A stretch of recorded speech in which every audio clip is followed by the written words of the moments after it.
Hello, my name's Bev and I'm the author of the book Please Eat, A Mother's Struggle to Free Her Teenage Son from Anorexia, which describes our family's battle with the deadly eating disorder, anorexia nervosa, which my teenage son Ben developed back in 2009 when he was just 15 years old.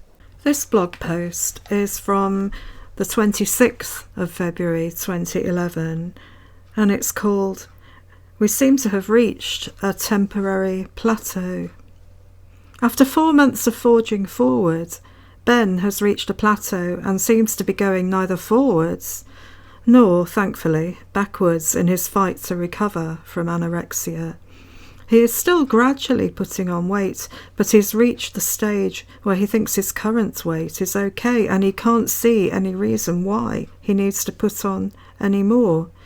This, despite the psychiatrist telling him yesterday that he has several more kilos to go before he reaches the minimum healthy weight for his height.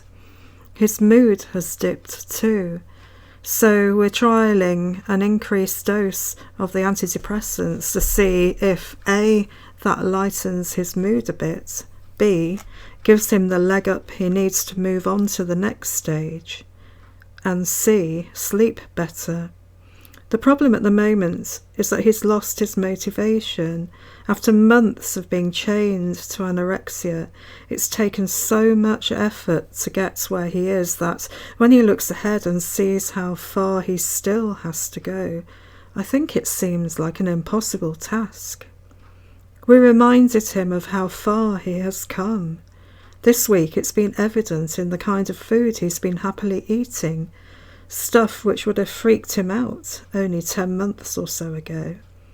Back then he would buzz around the kitchen, closely watching what went into a meal and freaking out if any fear foods reared their ugly heads. Thankfully, he no longer does this, and I have added fear foods to the cooking right in front of his eyes. Up until only a few months ago, I couldn't have done this. This week we've had cheese 2 nights running, sausages, tuna in oil, chocolate, pretzels, a Starbucks muffin and biscotti, Battenberg cake, Golden Grahams, and a few other things he wouldn't have touched with a barge pole in the bad old days. But we're back to counting calories. I think it was too soon for him to try without, and he found he was still adding them up in his head, so he figured out that he might as well write them down on paper. And this way I can be sure he's getting enough. Today, though, he's at his friend's house and has had lunch there, which I hope went well. Meanwhile, I think it's time to put a post on the Around the Dinner Table forum to see if anyone has any bright ideas on how to move him on from this plateau. That's the end of that blog entry.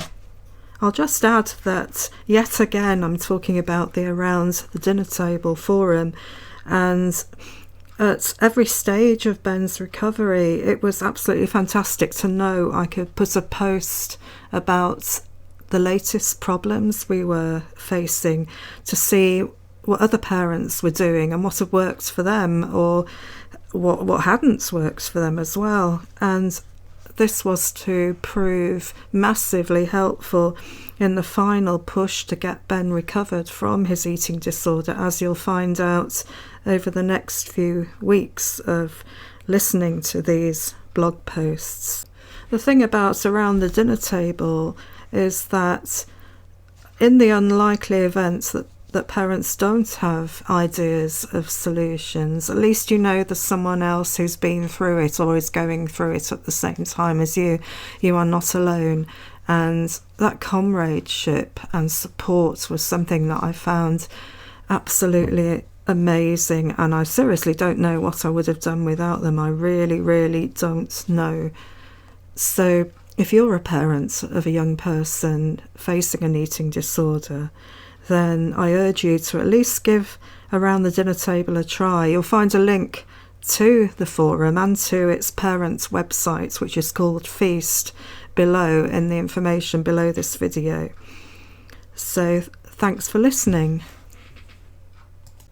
You'll find a link below to my blog And you'll also find a link to my website where you can download free PDFs of my blog, and also a link to Amazon where you can buy a copy of my book.